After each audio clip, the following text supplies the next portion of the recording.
今日好高興，我哋咧就呢個聖傑文大學學術支援中心正式成立。我哋好高興咧，呢個聖傑文大學瑞士校長同埋呢個好多嘅各界嘅朋友咧，今日都嚟支持。透過呢個網上平台，我哋咧同埋華南理工大學嘅全力支持，可以令到咧聖傑文咧全球嘅逾萬個學生都得到好好嘅有質素嘅學習同埋網上嘅學習嘅機會我哋今日咧係校長David Condell 咧親自前嚟，好，我哋睇下校長啦。呢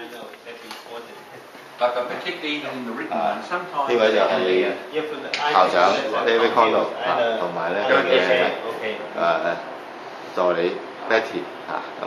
所以咧係好高興佢哋都前嚟，仲有其他嘅老師嚟支持下我哋呢個活動。I believe if we can get the IT program